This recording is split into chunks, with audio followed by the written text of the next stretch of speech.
ইমরুল কায়েসের পর বাংলাদেশ ক্রিকেট বোর্ডের বিসিবি প্রতি ক্ষোভ ঝেড়েছেন আরেক ক্রিকেটার রুবেল হোসেন।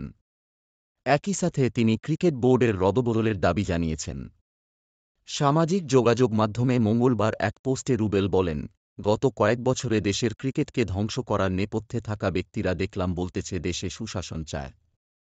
শুধুমাত্র অপছন্দের তালিকায় থাকার কারণে অসংখ্য ক্রিকেটারের ক্যারিয়ার ধ্বংস করে দেয়া ব্যক্তিরা এখন ক্ষমতার পালাবদল দেখে রং বদলানোর চেষ্টায় আছে। শুধু তাই নয়, কোচের রদবদল চেয়ে বলেছেন। একইভাবে চণ্ডিকা হাথুরুসিংহেসহ তার অবৈধ কাজে সহায়তা করে দেশের ক্রিকেটকে ধ্বংস করা ব্যক্তিদের অন্তত আর কোনো দায়িত্বে দেখতে চাই না।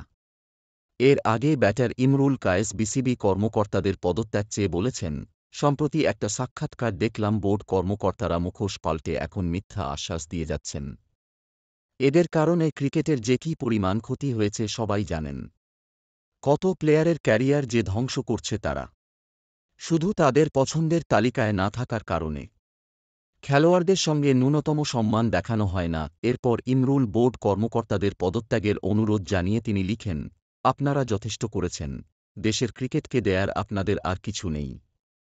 তারুণ্যের হাতে ছেড়ে দিন ক্রিকেটের ভবিষ্যৎ, তারাই এগিয়ে নিয়ে যাবে।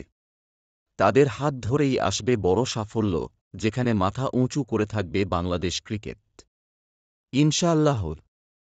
গত কয়েক বছরে দেশের ক্রিকেটকে ধ্বংস করার নেপথ্যে থাকা ব্যক্তিরা দেখলাম বলতেছে দেশে সুশাসন চায়।